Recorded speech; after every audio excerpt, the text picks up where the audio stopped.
distinguished leaders of government processes, ladies, gentlemen, and dear friends, good morning. First of all, I would like to thank the organizers of this event for giving me this opportunity. The subject of this conference is excellent and embodies great wisdom. May it prove an illuminated guide to our lives in the present world. In 2001, I was in a temple retreat. There, for the very first time, I found myself pondering about the truth of the universe and life. Full of doubt, I asked myself the most inextricable question: what's to be expected after the flight of life is extinguished? Where do we go after nothing remains of our body but dust? What remains of us after our consciousness is blown out? But just as sky can't keep the clouds in place, or a pendulum can't hold on to the moon's reflection, just like a mirror can't truly possess the information it reflects, so the world can't forever hold on to the traces of a man. The attachments we make throughout our lives: money, fame, power, family, love, friendships. We can't carry any of them with us to our next life. We come to this world alone and live alone, empty-handed, nothing in this common world, not even our very bodies. Well, accompanies us beyond this lifetime, and yet people pay so much attention to the mundane, motivated by greed or anger or desire. They grow too attached to this ephemeral world. Why steer away from attainment in search of money? Some work excruciatingly hard and neglected their house in search of power. Some are willing to hate even the people closest and dearest to them. In chasing love, people are willing to sacrifice their equilibrium, risking headache and mountain instability. Unfortunately, they don't feel appreciate that time where eventually consuming anything like fire, blazing threefold of drug rise, leaving nothing behind. Everything in this world, including our body, can be used, but not owned. Nothing belongs to us only when we meditated in the placed tranquility of a forest. Can we see the true moving courses of the past, present, and future? And only thus can we fathom how to truly improve our existence as we comprehend the nature of living. Human may possibly be the most intelligent animal on this earth, and yet the truth is that all humans, whether them lived a life of plenty or of shame, whether of joy or of wretchedness, are bound by nature's law of cause and effect. Everything is conditional or life is temporary. Its physical meaning illusory.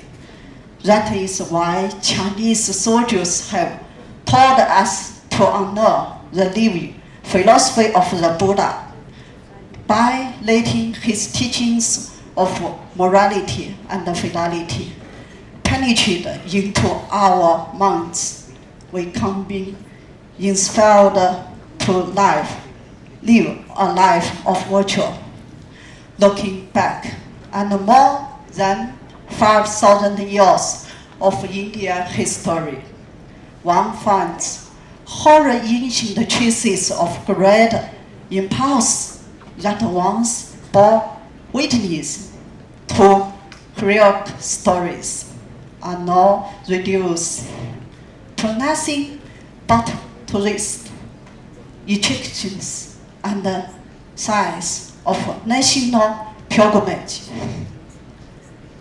Through meditation, we cannot go off these troubling thoughts and let our minds be at peace and experience the placid bliss of mindfulness. Thus, we comprehend that our body is just an object, a tool to carry us through this world.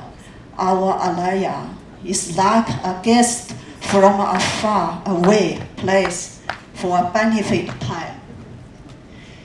It stays in our body just as we stay in a hotel. The way we perceive the Ganges River does not change. Throughout our lifetime, it looks the same to us whether we are 3 or 8 years old. But our bodies clearly do change. They are quite different at 3 than they are 80. What is it that remains constant then? What is it that is permanent? What is it that keeps changing? In reincarnation, we are born into this world from different corners of universe. Unchanging soul in a changing body. The former is eternal, the latter decays and going both. Aging, illness, and death. We will put on this oath so we can each do our best for the benefit of our family, friends, neighbors, for the benefit of all sentient beings. But our bodies confuse us, leading us astray in ephemeral oceans pursuits. We waste our precious lives while never experience true happiness. Moreover, these who only push wealth, fame, and power interact hating their surroundings, feeding their own desires at the expense of the happiness of others. But nature's not understand fate. These people may be able to take advantage of others for their selfish reasons for a short while. But in the long term, they will suffer devastating humiliation. The goods of this world, health, power, and social studies should always be used for the benefit of other sentient beings, never selfishly and never for harm. I pay my highest respect to RSS India. To my knowledge, all members in this exalted organization have been pursuing incredible goals. Their devout their loves to the happiness of all Indians. This kind of altruistic commitment is increasingly rare in today's world. The truth of the universe is vast and profound, but the mind can unite multitudes like thousands streams flowing into the same ocean, or thousands of trains running towards the same destination. The Supreme Dharma can only be contemplated, but never explicated in language, even with the ink of sea water and the pens of mountain reef. It's impossible to completely explain the meaning of even one word of Dharma. Our alaya consciousness floats in this circle of samsara. Our mind is polluted, and so the search for the truth through meditation has become an important calling for many. Only this way can we renounce this material world, letting go of the trace of birth and death. Only this way we can become the truth owners of our lives. If we mistake the body for the true self and seek only to satisfy its desires, we will find ourselves addicted to good food and beautiful clothes, to studies and to luxury. We will be happiness.